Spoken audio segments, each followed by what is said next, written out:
Welcome back to the channel, and today I'm going to be giving you 10 tips that I do in my dynasties to make them more enjoyable and immersive in college football 25. These are by no means necessary, nor do you have to take all of these and use them in your dynasties to get the most enjoyment, but I just want to share my thoughts and feelings and things that I have found to make the games feel better and the years more realistic. Before we get into the rest of the video, I just want to let you all know how appreciative I am for you all watching these videos, subscribing and liking and doing all that stuff. It's really great. I really appreciate it, and I hope you enjoy this video. The first tip I wanted to give you guys is to manually select 5 teams in the top 25 to win each week. I got this idea from T&J, so go check out his channel if you want to stay up to content that he does. He makes pretty good content, so go ahead and check out his channel. But what you need to do is go ahead and go over to your college football tab and then go down to scores and schedules. Next, go to a number generator, a random number generator on Google, and make it select 5 different numbers. And you're going to go to your top 25 tab and your scores and schedules, and you'll select those top 5. So if I rolled ranked number 22, I would force win Boston College. So I had to force win home since they're at home, and they'll get the win. It'll still play the games out. Like, it's not just going to give, a 0-0 score or anything. They'll still play the games out, but Boston College will just come out with a win. I personally only do this for the first 8 to 10 weeks of the season, since I think the final few weeks in conference play will always be a little hectic. And I like the randomness, but just not the 10 FCS teams that knock off the top 25 teams in the first few weeks.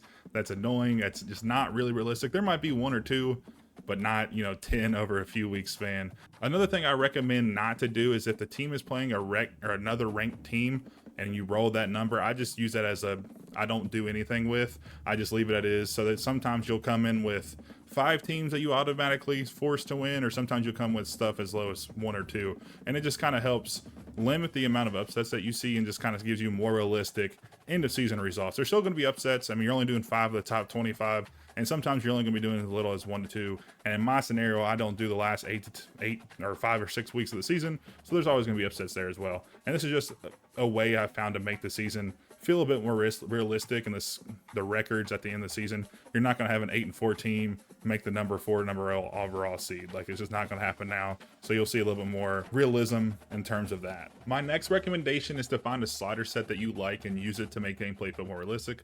I'm shamelessly going to recommend mine, since I've made one and I've kind of cultivated it. I have 2 versions out on my YouTube now, so you can find that at the upper top right hand corner of your screen. But truly, any slider set will suffice. Anything that you find on your internet will be good enough if you like it. Whatever makes it just seem more realistic to you. I would recommend, if you have the time to craft your own from scratch or revise one you find on the internet. The gameplay can be difficult on any level at times, but specifically on Heisman. So using this will allow you to do micro adjustments to certain aspects of the game. Goodbye 7 interceptions a game against literally FCS teams. I've seen myself throw 10 or like 8 or 7 interceptions, and I just honestly quit because I was like, that's just not realistic, and I kind of got fed up with it. So I would recommend using a slider set. You can use mine, you can use any you want, but just use one. It'll make things a little bit more enjoyable when you play the game. My tip number 3 is to carefully craft your coach. A big proponent of a dynasty is how you level your coach. There's a lot of things you can select, but not all that many points to spend. My recommendation is to give your coach a little bit of a history, something like you want to build a really solid run game like Michigan did last year. So you'll need to select traits that improve your offensive line play or your running back play. So here my coach does a lot of stuff, but I have him kind of as an offensive line, defensive line specialist, and he does, quarterback play and some running back play. I'm really focused on wide receivers or tight ends or DBs or stuff like that, or cross training. I've kind of just focused on some areas. Or maybe you want to bring in the air raid system and you were brought up in that and you want to really focus on quarterbacks. You can do that. EA has made sure that you will never be able to attain all of these abilities and stuff like that, so you'll have to pick and choose which one you do. So it's better to plan out beforehand what you think your coach will specialize in, rather than just going in and dumping a lot of points in to all these, getting these to level 4th, and you find out that, like, man, I can't spend anything else and I can't go and get a program builder down the line or CEO. So you don't want to waste all your points at the beginning, so be specific in what you choose to do. My next tip is to turn down your AI or adaptive AI. When you turn it up to something that is above balance, like aggressive, the AI will just start to predict exactly what you're going to do. So if you run a lot on first down and you try to run the ball a lot, the defense will just start to blitz you perfectly every single time, and you're just not going to be able to get yards. So I've seen a lot of people on social media talk about how they don't score any points in the second half and stuff like that. So if that's the case, you want to turn this down. I have mine on balance, and also if you want to go to conservative, it'll make things a little bit more realistic. Tip number 5 is how fast your coach levels up. I keep this on the slowest personally, and I have leveled up to about level 12 in 4 seasons after a conference win and a bowl game win in my last year with New Mexico. You can turn this up just to slow if you want, but keeping it on normal, well, you'll be able to level up like 40 levels in 10 seasons. And that just isn't realistic to real life. You're not going to be able, in theory, be like the best you're ever going to be or close to it in 10 seasons of coaching. I'm looking for more like 20 years, maybe 22 years to be perfect. In my last few years, I'm like, fully leveled up, the best coach in football and stuff like that. And that's kind of the way I'm playing it. You can turn it up to slow, and it'll probably be around 15 years or to 18 years, I'm thinking, when you get to level 40 or 50. It'll just depend on how well you do to start off. So as long as there has been college football conferences, there has been college football realignments, and the future is going to be no different.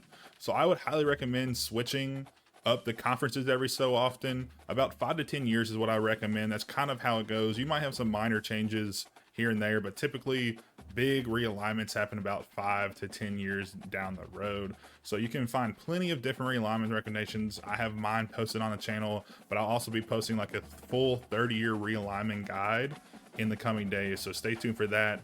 Stick around if you want to see that. But for right now, there's a plenty out there that you can find. You can make up your own, whatever you want to do, but just realign about 5 to 10 years, and it'll really make you feel like you're kind of in college football rather than just everything staying stagnant. Tip number 7 is going to revolve around recruiting. My recommendation is to stick the pre-recommended players on your list. So when you go to prospects list, there'll be a list of recommended players. You can switch this up and do a plethora of things, but I recommend sticking with recommended. This will show every player that's interested in you. You can see on the left-hand side that green dot shows that they are interested in you. You're in their top 10 or whatever. The recruits here would typically be lower overall, but you can still get 4 stars. If I look here, you can see here, there's 4 stars that are interested in me. This is, after a conference championship and a bowl game win. So I'm a little bit, down the line in my recruiting, but I was able to get a 4-star recruit my second year at New Mexico. So, second year into my Dynasty. I wasn't a very high level coach, wasn't very, we hadn't had a good record the past few years. So you'll still be able to get 4 and 5 stars. And then down the road, once you start to get more 4 and 5 stars, it's really, really rewarding. Right now, our 4 to 5 or our 4-star that we got is our best player on our team. He's 90 overall. He's a junior. And honestly, just like having him on our team and knowing that like I was able to get him without cheesing it just feels so good, and I feel like a sense of accomplishment. So it feels a little bit more realistic when you do it this way rather than cheesing to get 4 stars. To keep recruiting, my next tip is going to be shoot for 18 recruits per year. You can see down at the bottom, I need 18 of total players on my team coming in the next year.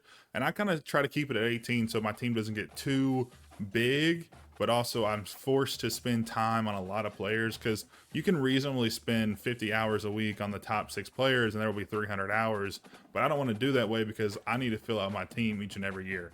And I guess you could get a lot of transfers each year, but again, that's not really realistic unless you're trying to do a Colorado rebuild and just like try to be like Dion and just bring in 50 transfers a season to see if you can win that way. But if you're trying to play realistic, as all the other 133 teams do in college football, you want to try to get 18 to 20 to 23 players per year. Obviously that'll fluctuate year to year, but I try to keep it around 18. Sometimes I'll get 22, sometimes I'll get 17 or 16, and I might bring in a few transfers here and there, but I don't really rely on the transfer portal. So tip number 10 is kind of like 2 tips in one. It revolves around play calling and playbooks. My first portion of this is always like, I always put in a play call cooldown and play call limit. This is, again, just try to get more realistic with it.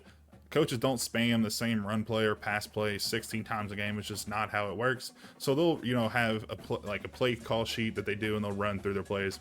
That's a little bit too chaotic or a lot to do in a video game. So I put these on so that when I am playing the game, I don't really have to think about that. It'll just show me how many times I can call this play, or how many times or how long I have to wait until I can call the play the next time. The next portion of this tip is going to be custom playbooks. You can get that by going to the create and share on the homepage and then go into custom playbooks.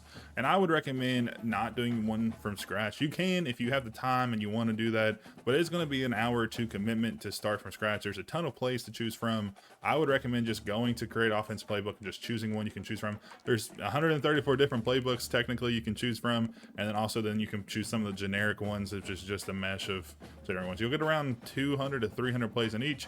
I typically just add 40 to 50 plays to each one that I like, and kind of like, I love the pistol, so I'll take a pro offense or a shotgun offense and throw a lot of pistol plays in there because I love the pistol. I don't want to be just one dimension, so I just don't want to be only pistol, but I still want that, you know, feel of having a pistol offense there. So that's what I do personally.